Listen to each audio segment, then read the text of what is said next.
bukan milik suatu golongan, bukan milik suatu suku, bukan milik suatu agama, bukan pula milik suatu adat istiadat, tetapi milik kita semua.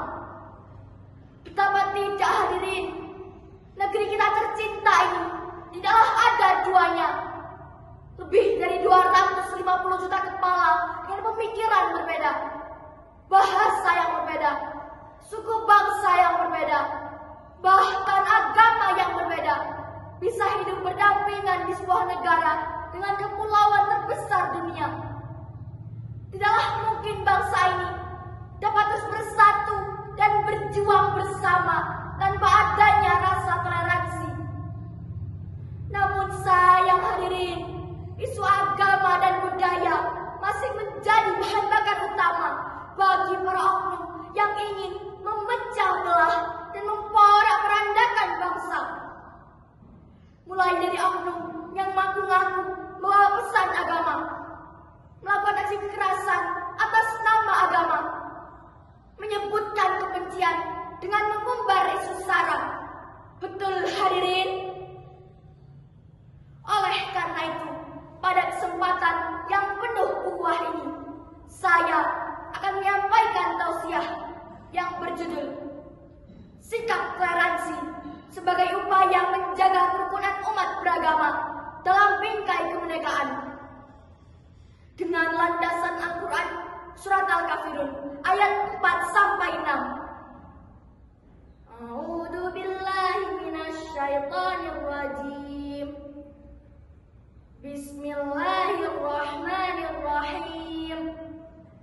Wala ana abidum ma abattum wala antum abiduna ma a'bud lakum dinukum waliyadin. Artinya, dan aku tidak pernah menjadi penyembah apa yang kalian sembah, dan kalian tidak pernah pula menyembah Tuhan yang aku sembah. Untuk kalianlah agama kalian, dan untukkulah agamaku. Hadirin yang kami hormati, asbabun nuzul ayat tersebut menurut Imam As-Suyuti dalam Lubabun Nukul fi Asbabun Nuzul adalah berkenaan dengan ajakan kaum kafir kepada Rasul untuk bergantian menyembah agama masing-masing. 1 tahun menyembah Allah dan 1 tahun menyembah berhala. Tatkala itu turun ayat tersebut yang menolak keras ajakan mereka dan ditegaskan dalam kalimat lakum dinukum waliyadin, ay lakum syirkukum wa tauhidi, bagimu kemusyrikanmu dan bagiku keyakinanku. Demikian penjelas Imam Ali Asy-Syabuni dalam kitabnya Safwatut Tafasir. Bila ayat tadi kita kaitkan dengan kondisi saat ini, istilah toleransi dalam kebinekaan bangsa ini tidak jarang terdistorsi dan didramatisasi menjadi serial yang penuh intrik. Dibuatlah konsep sedemikian rupa, lalu mencampur adukan antara yang boleh dengan yang tidak boleh. Belum lagi, makna toleransi juga dibuyarkan oleh sikap antipati antara penganut satu agama dengan agama yang lainnya yang tak jarang berujung anarki.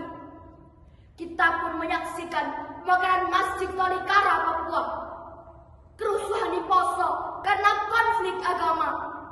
Bahkan sampai saat ini, konflik agama yang kontroversial dan panas di Indonesia masih kerap terjadi.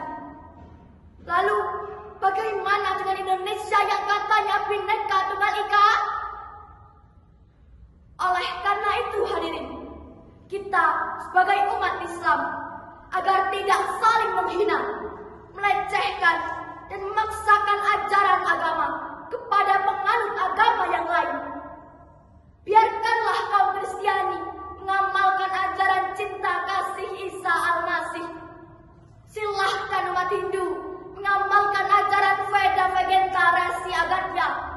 Dan biarkanlah umat Buddha menjalankan ajaran Siddhartha Gautama. Setuju hadirin? Hadirin sebangsa dan setanah air yang dirahmati Allah, dari uraian ini dapat diambil kesimpulan bahwa untuk merawat